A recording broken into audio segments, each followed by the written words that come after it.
soit béni. Et que le nom de Dieu soit glorifié dans le Fils Jésus.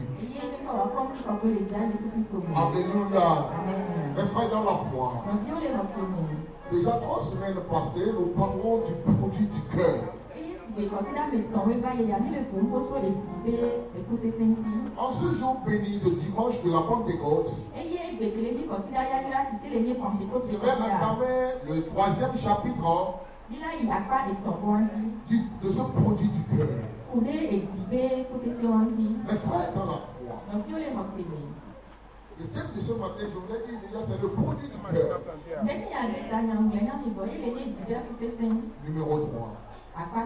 Quelqu'un me dira, comment dirais-tu en ce jour de Pentecôte? Pourquoi tu ne veux pas parler de la Pentecôte? Je dis souvent que les chrétiens charismatiques ne célèbrent pas la Pentecôte. Normalement, nous devons célébrer l'effusion du Saint-Esprit. Comme le chrétien ne célèbre pas la Pâque. Le chrétien célèbre la résurrection. Parce que et la Pâque et la Pentecôte sont tous de l'Ancien Testament. Nous sommes dans le Nouveau Testament. Mais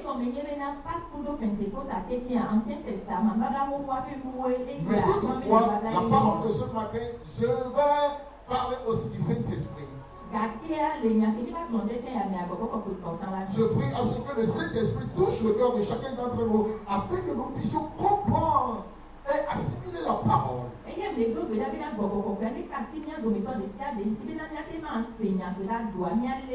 À tous ceux qui sont nouveaux et nouvelles parmi nous, je vous souhaite la bienvenue. Soyez en paix, vous êtes dans la maison de votre Père.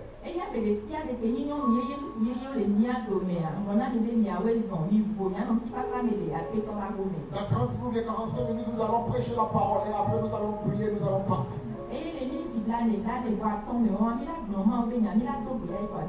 Le thème de ce matin, encore pour la 3e fois, c'est le produit du cœur.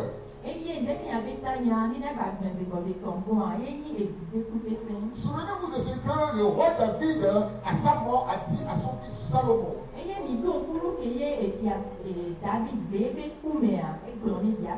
Dans Proverbe chapitre 4, verset 23, il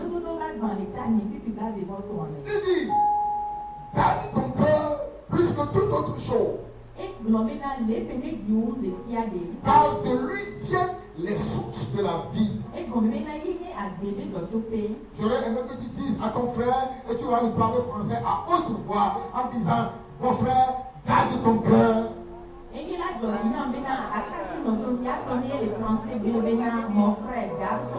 Nous allons recommencer, dis à ton frère, mon frère, garde ton cœur plus que toute autre chose. Car de lui viennent les sources de la vie. Mon frère, garde ton cœur plus que toute autre chose. Car de lui viennent les sources de la vie. Que Dieu vous bénisse. Aujourd'hui, Jésus dit dans Matthieu chapitre 15, le verset 11. Ce n'est pas ce qui entre dans la bouche qui souille l'homme, mais ce qui sort de la bouche, c'est ce qui souille l'homme. C'est parce que nous mangeons, ou bien ce qui entre par la bouche, qui souille l'homme. Mais c'est ce qui sort de la bouche qui souille l'homme. À d'autres termes, ce qui sort du cœur de l'homme. Parce que nous avons vu la foi de Jésus parlant par la bouche de Marc disant que c'est du cœur, c'est du cœur de l'homme que sortent les mauvaises pensées, les adultères, les impudicités, les vols, les meurtres. Tout ça sort du dedans de l'homme et souille l'homme.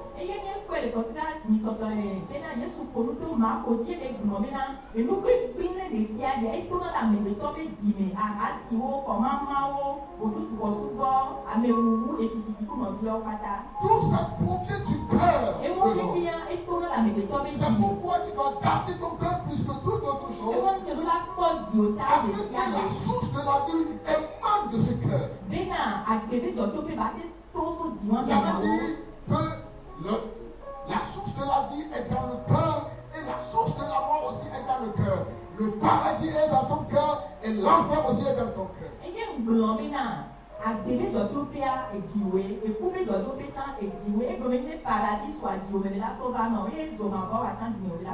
En ce jour anniversaire des églises charismatiques, c'est le jour de l'effusion du Saint-Esprit. Le Seigneur nous conseille de garder encore nos cœurs. Car de nos cœurs souffle, ou bien de ce cœur vient ce qui va souiller le corps de l'homme, ou bien la vie de l'homme. Il continue dans le livre de Matthieu chapitre 12. Verset 34 à 35. Il dit, race de vipères, comment pourriez-vous dire de bonnes choses, méchants que vous l'êtes, car de l'abondance du cœur que la bouche parle. Nous allons lire ça en éveil. Il dit, par de l'abondance du cœur que la bouche parle. L'homme bon tire de bonnes choses de son bon trésor. Et l'homme méchant tire de mauvaises choses de son mauvais trésor. Lisez en éveil. Matthieu chapitre 12, verset 34 à 35.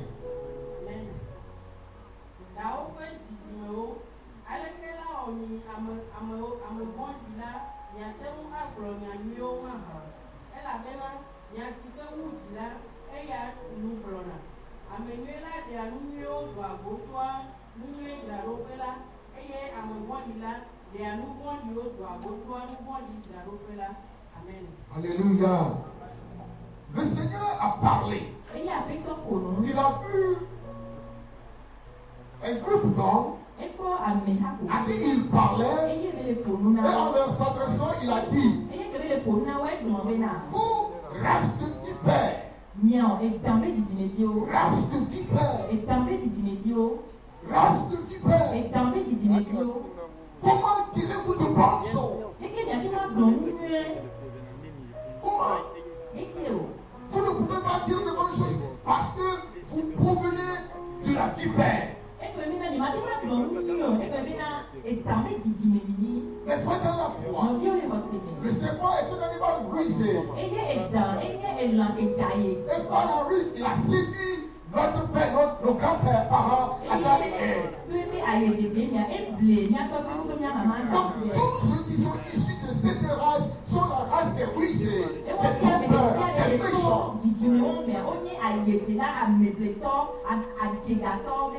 Jésus dit, vous êtes de cette race. Comment direz-vous de bonnes choses? Ne savez-vous pas que c'est ce qui est au-dedans de l'homme? Qui sort de l'homme, c'est de l'abondance du cœur que la bouche parle. Tout ce qui abonde dans ton cœur, c'est ce que ta bouche va parler. Écoutez-moi bien. Si le Saint-Esprit est dans ton cœur, et abonde dans ton cœur, tout ce qui sortira de ta bouche ne serait que de bonnes choses et des choses saines. Parce que ce qui est abondant dans ton cœur, c'est le Saint-Esprit. Si ton cœur est rempli d'insultes, tout ce que tu diras, tout ce qui sortira de ta bouche ne serait que injures et insultes.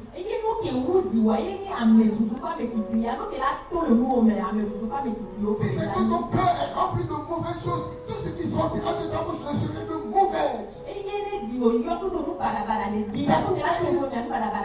C'est pourquoi il les appelle la race de vipères. Mais frère dans la foi, vous n'êtes pas une race de vipères. Pierre peut nous dire Vous, au contraire, vous êtes une race élue. Vous êtes de la sacerdoce royale. Vous êtes une race élue. Une race qui appartenait à Dieu. La Bible déclare que Dieu est saint. Et Dieu est esprit. En d'autres termes, Dieu est l'Esprit Saint. Celui en qui l'Esprit Saint réside ne dira que de bonnes choses. Comme la femme de cet homme, la Sunamite, qui dès que l'enfant est décédé, le mari lui a demandé, est-ce que tout va bien? Malgré que son cœur est contrit, l'enfant est décédé. Elle a dit à son mari, ne t'inquiète pas, tout va bien, parce qu'elle a de l'espoir que l'homme ou bien l'homme de Dieu qui m'a parlé, je crois en cet homme, je crois en son Dieu, qui m'a dit, l'année prochaine à cette heure, j'aurai un fils, ne laissera pas mourir mon enfant. La vie de l'enfant résidait dans le cœur de la maman. Bien que la chair est morte, mais l'esprit de l'enfant vit dans le cœur de la maman. Peu importe ce qui adviendra, l'enfant vivra encore. L'enfant vivra encore. Avant que le père ne quitte le champ et ne vienne à la maison, l'enfant vit encore. Bien qu'il était décédé, mais frère dans la foi, tout ce qui est dans ton cœur et qui abonde dans ton cœur sortira de ta bouche. Les gens disent, je ne les connais pas et je ne peux pas les connaître. Jésus a dit, vous les connaîtrez à leurs fruits. Et quel est le fruit de l'homme? Le fruit de l'homme n'est que ce qui sort de sa bouche. Montrez-moi ou bien dites-moi ce que la personne dit. Je vous dirai de quel genre de quel type de personne elle est. Dites-moi ce que la personne professe chaque jour.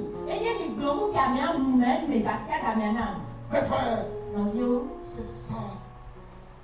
Qu'est-ce qui est dans ton cœur? Ton esprit, ton cœur est rempli de mauvaises choses, de mauvais esprits. Ou bien ton cœur était rempli du Saint-Esprit. Si il est rempli du Saint-Esprit, des choses saines sortiront de son corps, de son cœur plutôt.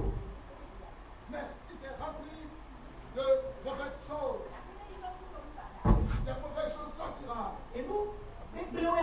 Mais frères dans la foi, écoutez, ainsi, le Saint-Esprit abonde dans certains cœurs. Presque dans tous les cœurs des chrétiens. Il y a le Saint-Esprit. Parce que le Saint-Esprit, c'est vous qui a convaincu. Le Saint-Esprit vous a convaincu de venir à Christ. Mais dans le cœur de plusieurs de ceux qui ont le Saint-Esprit en eux, réside un esprit contraire. Qui n'est pas un esprit mauvais ou bien un esprit de démon. C'est l'esprit de doute. L'esprit de doute. Bien que la parole dit, bien qu'ils ont prié, bien qu'ils ont cru, il y a une autre voix interne dans leur cœur qui leur dit, oh, est-ce que tu crois que ce que tu dis là est vrai? Est-ce que tu crois que ce que le pasteur prêche là est réel? C'est de l'utopie, mais il dit, mais je ne crois pas que ça va venir. Mais quand on dit la chose, elle répond amen. Mais elle ne croit pas. Mais c'est le doute. Mais écoutez ce que Jacques a dit. Dans le livre de Jacques chapitre 1 verset 5, 6, 7 et 8. Il dit, si quelqu'un d'entre vous manque de sagesse, Si quelqu'un manque de quelque chose, si quelqu'un manque de la foi, de l'argent, de mari, de femme, de visage, du travail, de la santé, tout ce que l'on peut demander, si tu es en manque de quelque chose, la Bible déclare qu'il la demande à Dieu. Il donne à tout simplement et ça reproche. Dieu donne tout ce que nous lui demandons. Je dis tout. Dieu nous donne. Parce que la parole ne peut jamais mentir. Il dit, si quelqu'un d'entre vous manque de quelque chose, qu'il la demande à Dieu, qui donne à tout simplement sa reproche. Et elle lui sera donnée. Verset 6. Il dit, mais qu'il la demande avec foi sans douter. Mes frères, c'est notre problème. Notre cœur est rempli de doutes. Bien que nous sommes des chrétiens, est-ce que les questions, est-ce que nous posons beaucoup de questions? J'ai la foi. Mais est-ce que voyons mon âge, est-ce que voyons ma figure, est-ce que voyons mon éducation, est-ce que voyons ma carrière, est-ce que voyons mes parents, est-ce que voyons le pays ou bien mon village natal, est-ce que c'est le doute?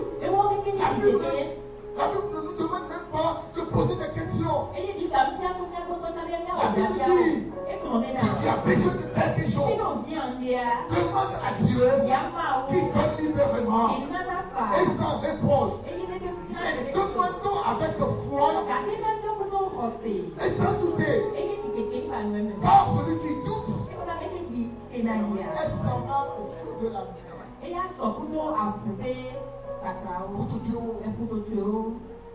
Ils sont agités par le vent.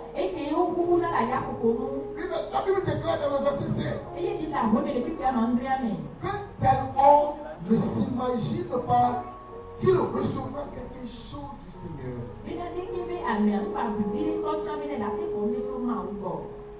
Donc, celui qui doute ne doit pas espérer recevoir du Seigneur. Beaucoup d'entre nous, nous avons la foi, et juste à côté de la foi, nous avons le doute. Parce que dans notre cœur, notre cœur produit le doute. Pourquoi douter? Alors que notre Seigneur, notre Dieu est suffisant. Il peut tout faire. Regardez-moi s'il vous plaît. Quand les enfants d'Israël ont quitté l'Égypte, arrivés à la porte de la mer Rouge, ils n'ont ni bateau, ils n'ont ni pirogue, ils ne savent même pas nager. Mais écoutez-moi bien, mais ils ont un Dieu qui a une main suffisante. Un pasteur a dit un jour, la mer ne s'est même pas divisée. Dieu a juste posé sa main sur la mer et les Israélites ont marché sur la main de Dieu. Car ils avaient faim. Ils ont dit, nous avons faim. Ils ont crié à Dieu. Dieu a fait pleuvoir des cailles. Dieu n'a pas mis le feu ou bien des barbecues au ciel. Mais il a fait plus des rôtis, des cailles.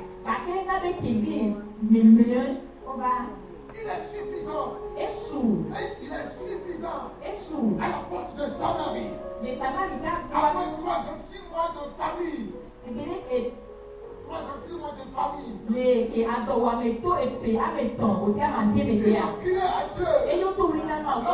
Élisée a dit demain à 7 heures il y aura de l'abondance de nourriture. La visite du roi dit même si Dieu va mettre les fenêtres au ciel et les ouvrir afin que les nourritures tombent, il n'y en aura pas.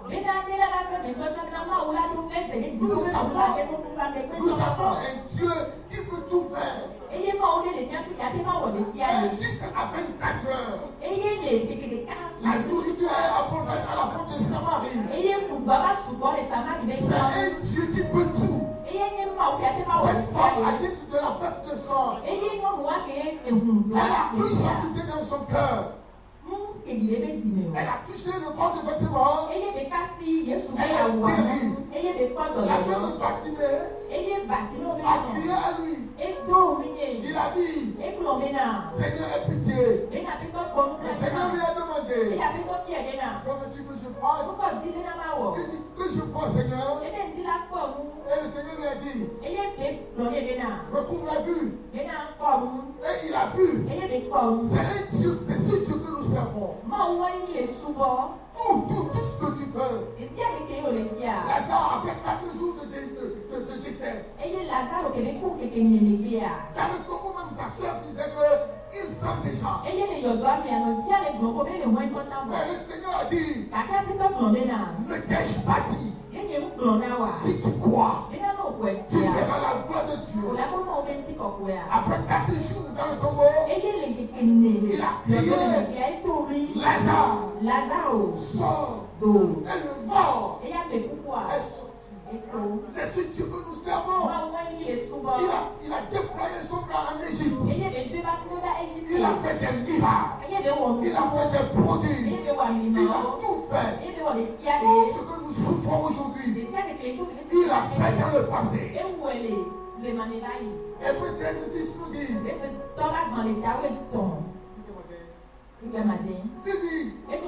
Jésus est le même hier, aujourd'hui et éternellement. Ce qu'il a fait dans le passé, il le fera encore et il le fera toujours. Il n'a jamais changé. Il est Dieu. Il est mon Seigneur. Je crois en lui. Je l'ai prié. Il m'a répondu beaucoup de fois. Même hier soir, un homme et une femme étaient chez moi. J'ai prié. Ils ont eu un miracle. Écoutez-moi, mes frères et sœurs. C'est ce qui me fait si tu sers. Je prie sans douter. Et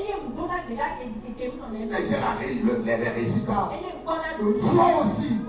Parce que dans mon cœur, il n'y a pas le doute. Non, je ne doute pas dans mon cœur. Je peux douter de l'homme, mais avec Dieu, je ne doute pas.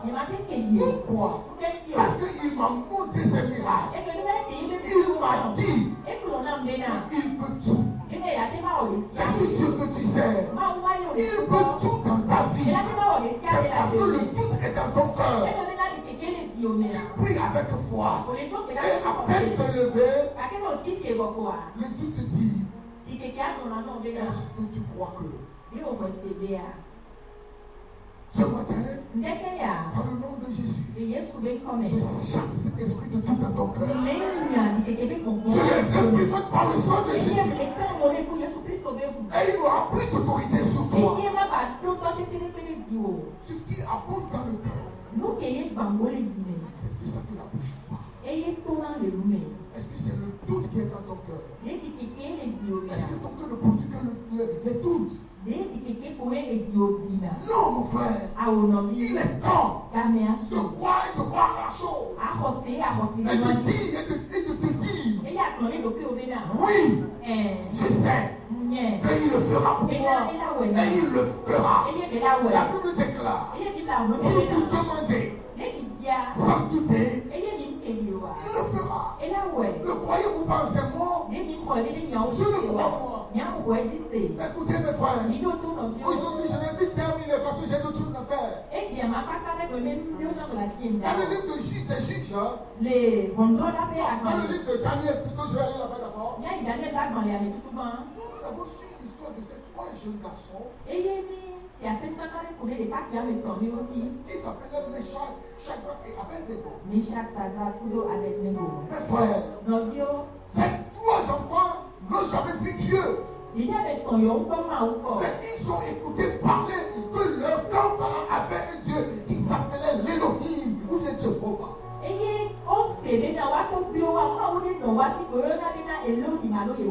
Et ce Dieu a fait des miracles. En Égypte, il a fait des miracles. À Jéricho, il a fait des miracles dans leur vie. Et ils ont servi ce Dieu qui s'appelait Jéhovah. Ils ont cru. Et on les avait dit, vous ne prostérnerez point devant une image taillée, ou bien en aucun autre Dieu. Et ils ont cru. Sanctifié dans les cœurs. Dieu dit c'était esclave dans le pays de Babylone. Et le roi Nebuchadnezzar, qui était en dessous comme un dieu, il a érigé un statut de lui-même. Et il a dit, quiconque ne se prosternera pas devant cette image ou de cette idole sera mis au feu. C'est une adoration forcée. Et ils savaient, ils connaissaient bien Nebuchadnezzar. Il peut tuer des hommes comme des mouches. Mais c'est toi et c'est pour. Parce que nous avons un autre Dieu. Nous avons un cœur. Un Dieu. Nous ne pouvons pas adorer ce Dieu-là avec ce cœur qui a un autre Dieu. Et nous savons l'Elohim, nous l'avons jamais vu. Mais nous savons, nous croyons en lui. Écoutez, Jésus a dit, heureux ceux qui ne m'ont pas vu, mais ils m'ont cru. Je n'ai jamais vu Jésus, mais je le crois. Je l'ai entendu parler. J'ai vu ses œuvres manifester dans ma vie et dans la vie des autres. Alors j'ai foi en Jésus. Écoutez, il est simple. Donc vous dites ce matin, moi je veux être comme. Je veux être comme. Tout pasteur voudrait être comme Maurice Sello ou bien T.L. Osborne. Si tu vois un homme de Dieu faire des miracles, tout le monde prie d'avoir son onction. Mais quand vous voyez des vidéos de l'Inde où les chrétiens, les pasteurs sont égorgés à coups de couteau, et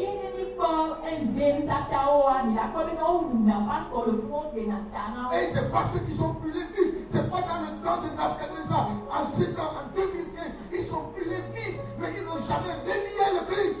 Ils n'ont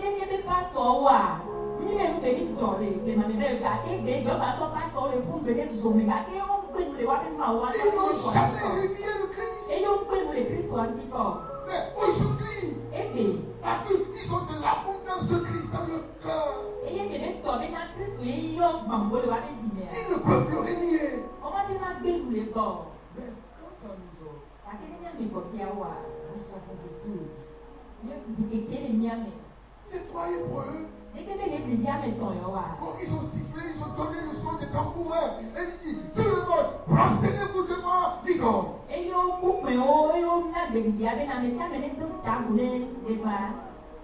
Ils sont mis debout. Les trois. Mais écoutez, est-ce qu'ils étaient juste 3 Hébreux à Babylone?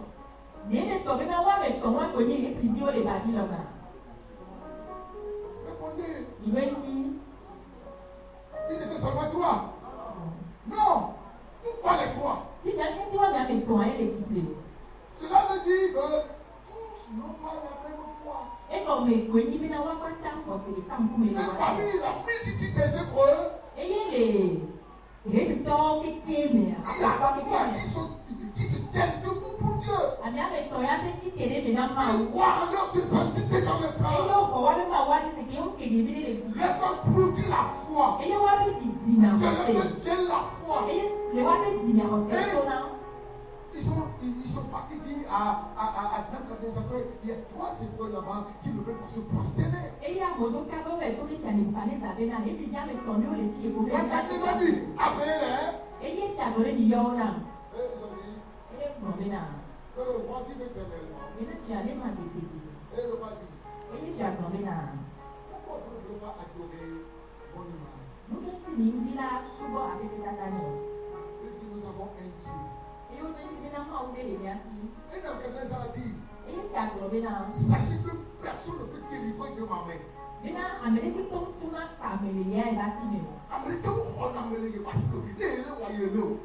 Si je te détiens, personne ne peut te délivrer. Si tu oses le faire, même Dieu ne peut pas te sauver de ma main. Il a menti. Et les Hébreux lui ont dit que le roi vive éternellement. Et le roi savait, roi, sachez, nous trois là, nous n'allons jamais nous prosterner pour cet idole. Parce que nous avons la ferme assurance que nous possédons un Dieu qui peut nous sauver.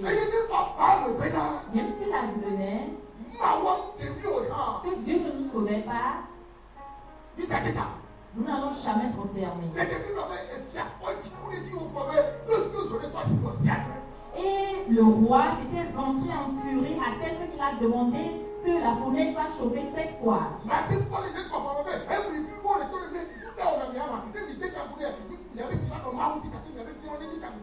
Je peux voir en esprit que les collègues vont leur dire, vous pouvez le faire. L'essentiel c'est que votre cœur soit lié à Dieu.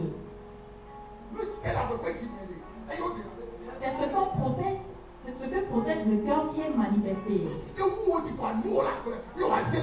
Ce qui est abondant dans ton cœur, ta bouche finira par le dire et c'est les mensongers qui disent que l'adoration de Dieu c'est une chose du cœur. Et c'est ce que tu as dans ton cœur que tu puisses manifester.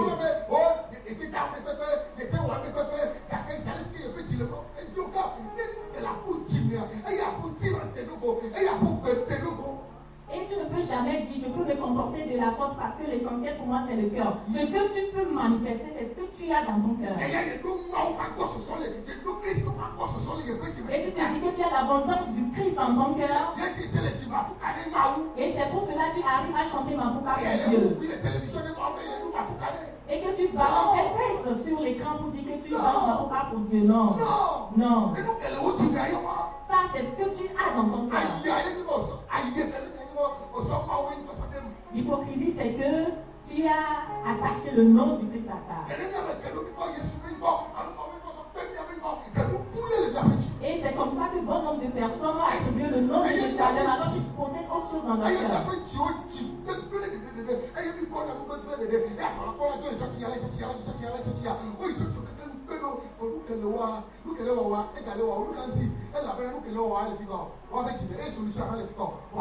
Et c'est pour cela qu'ils ont des cœurs mauvais, ils n'ont jamais la foi, toutefois c'est le doute, ils balancent dans les églises, allant et revenant sans rien obtenir. Sans rien obtenir. Parce que tu ne peux obtenir que ce que tu possèdes dans ton cœur. Et ces trois Hébreux lui ont dit, jetez-les dans la fournaise Adam. Il y a certains qui vont leur dire, mais prosternez tout simplement. Pour ne pas être jeté dans la fournaise. Prosternez tout simplement. Faites-le. Mais pourquoi vous agissez comme ça? Faites-le. Ce n'est pas un problème, faites-le. Pourquoi est-ce que vous allez mourir comme ça? Il y a certains même qui vont dire, tu peux prospérer, mais après tu peux demander pardon à Dieu. Tu peux le faire maintenant, mais une fois que tu demanderas pardon à Dieu, mais le sang de Jésus va te laver.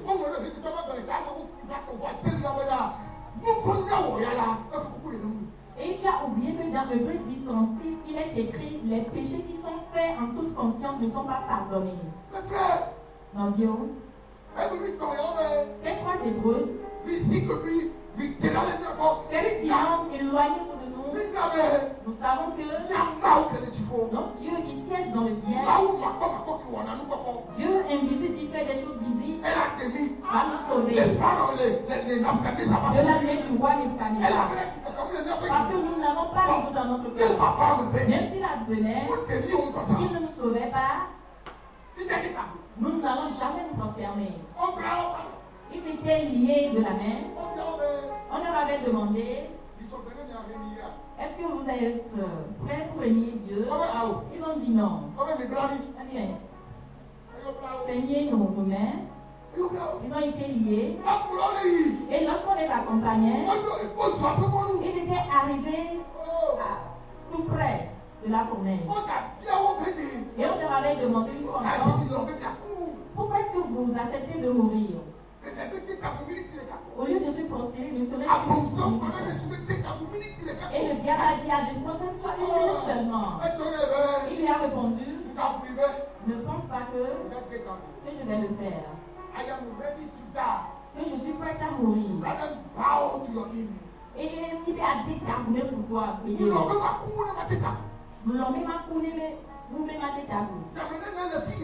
Combien de personnes ici, ce matin, qui sont exemples de doute à cause de Christ? Et peu importe ce qui arrive, tu te dis, je vais me tenir ferme. Je vais me tenir ferme. Jésus va le faire. Jésus le fera. Et j'ai lu dans la Bible qu'il a fait à quelqu'un. Et j'ai cette ferme assurance qu'il me le fera également. Peu importe ce que vous disiez, je sais qu'il le fera. Je suis au service un jour. Et il y a mon maître qui était venu avec un problème. Je l'observais, je lui avais dit, avec tout l'honneur que je lui rends, ce qu'il dit ici ne va jamais s'accomplir ici. Et je dis, si tu ne fais pas ceci, il y aura ce problème et ce problème.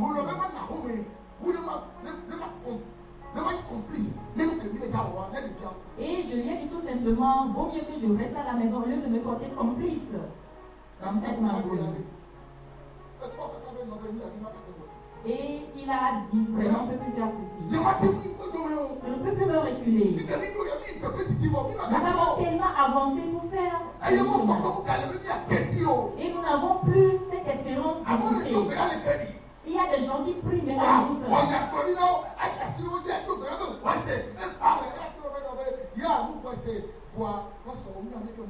Tu peux prophétiser sur leur vie et tu leur dis, toi, amen, ils te répondent, je crois, mais je ne pense pas que ça peut. Amen. Alléluia. Amen. Alléluia. Amen. Après quelques ans de cela, nous étions à l'église Nkaku. J'étais avec un ami qui était prophète. Il était arrivé à l'église. Il a vu un homme. Et il n'y avait pas les charrues en ce moment. Et on lui avait demandé qu'est-ce qu'il faisait.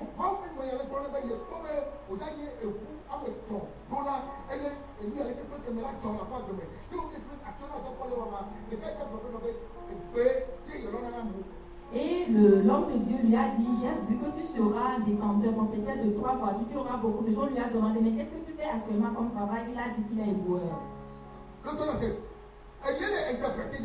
J'ai interprété à l'époque. Parce que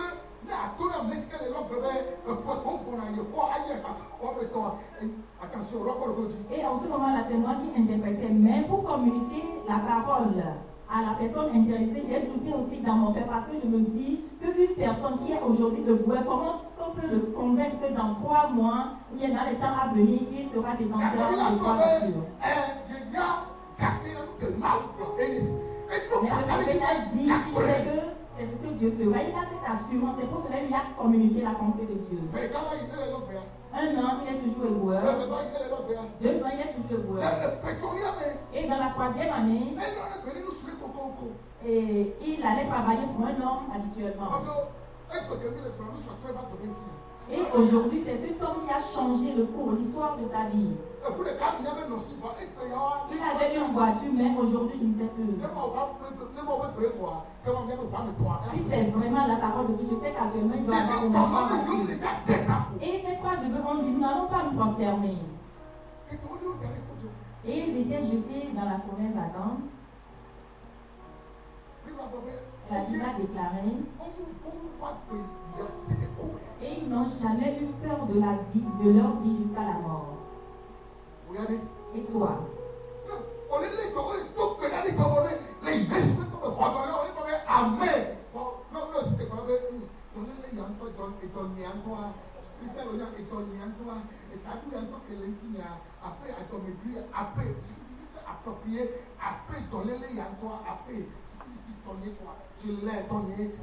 C'est ma maladie, c'est moi, c'est ma maladie. Et même si on prie pour toi parce que tu es malade, on dit que tu as reçu la guérison, tu dis Amen. Mais une fois que tu dis, mais ma maladie, là, vraiment, est-ce que ça peut quitter réellement? Et tu attribues cette maladie à toi. Et tu es exemple de foi. On a dit, tu as dit oui. Pourtant, tu vois toujours la maladie. Et lorsqu'ils étaient jetés dans la fournaise ardente, le Dieu qui était appelé à l'époque Nebuchadnezzar, il voyait, il observait la fournaise. Et si tu as lu le texte intégral, tu verras que c'est une seule femme.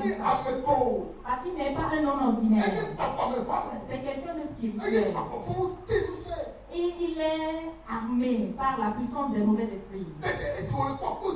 Et lorsqu'il observait la fenêtre, il demandait au ciel. Mais les frères, n'est-ce pas trois jeunes hommes que nous avons ajoutés dans la fenêtre? Même moi, je vois 4 personnes dedans. Et la nature de la 4e personne était comme les anges de Dieu. Écoutez-moi bien. Et la Bible a déclaré que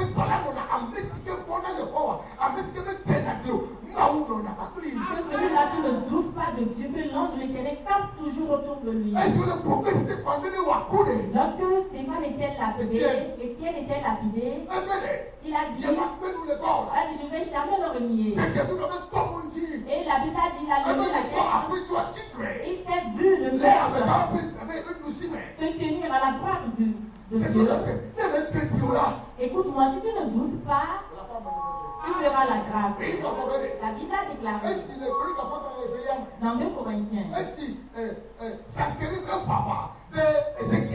Lorsque ça était monté en guerre contre Ézéchias, il avait un arsenal, il avait une puissance. Il avait une grande armée.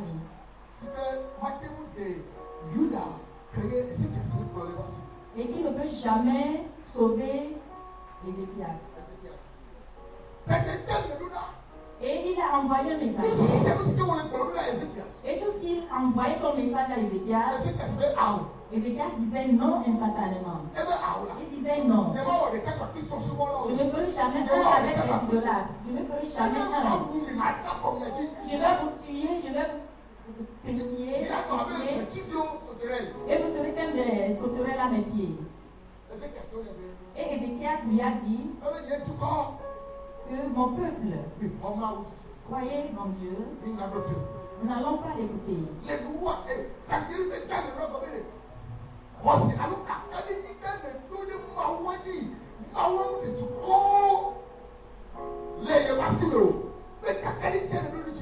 Et à la fin, il lui a envoyé un message lui demandant, mais quelle est cette foi que tu as sur ce Dieu? Ce Dieu n'a jamais délivré des peuples de ma main. Peut-être qu'il n'a pas sauvé d'autres personnes, mais il me sauvera. Il me sauvera. Et Zacharie lui a dit, Ézéchias lui a répondu que notre Dieu est avec nous. Et nous n'allons jamais avoir peur de tes menaces. Et ce matin, qu'est-ce que tu as dans ton cœur? Un peu de foi et un peu de doute. Et le livre de l'Apocalypse a dit, le 3e chapitre, a dit si c'est dur, si tu n'es pas chaud, et si tu n'es pas froid, tu seras rejeté. Un peu de foi, un peu de doute, tu seras jeté. Un peu de foi, un peu de doute, tu ne peux jamais recevoir de Dieu. C'est la foi qui dit Amen et tu poses des questions. Qu'est-ce que toi tu as comme problème besoin ce matin? Qu'est-ce qui arrive dans ta vie aujourd'hui que si tu le dis à Dieu, Dieu ne peut pas le faire.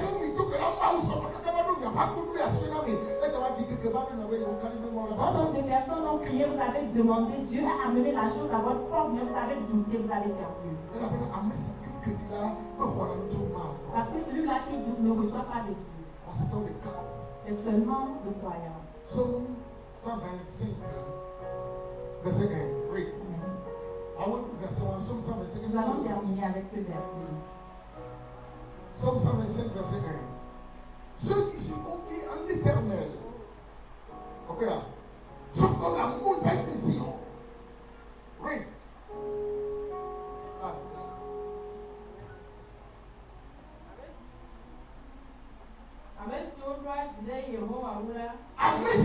Ceux qui se confient en l'Éternel Dieu. La montagne de Dieu, la montagne de Zion qui n'ébranle pas. Regarde-moi.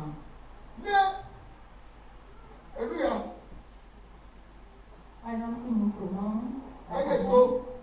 et que c'est une montagne, et que nous nous efforçons, et que toute la nation se relève, qui est en train de le pousser, est-ce que ça va quitter? Est-ce que ça va quitter? Si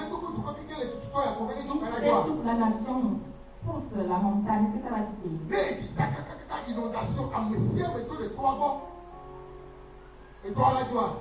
Mais lorsqu'il y aura inondation, est-ce que la montagne va quitter? Et peu importe la chaleur torride qu'il y a, et que tous les herbes sont desséchés sur la montagne, est-ce que la montagne va quitter? Et s'il y a la famine à l'abondance, et les gens ont tellement faim, et que la montagne également a faim, est-ce que ça va quitter? Est-ce que ça va quitter? Relis le verset. Encore un peu plus quand toi,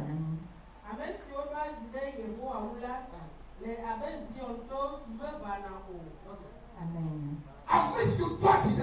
Ceux qui se confient en l'Éternel, ceux qui ont posé leur foi sur lui, ils sont comparables à une montagne. Peu importe le vent qui souffle, ces trois garçons sont comparables à une montagne. Peu importe ce que les gens disent, leur cœur ne s'ébranle pas. Leur cœur ne s'ébranle pas. Leur cœur a gardé sa position initiale. Ils n'ont pas eu peur de la tempête parce qu'ils savent qu'ils détiennent un Dieu qui puisse les sauver de la tempête.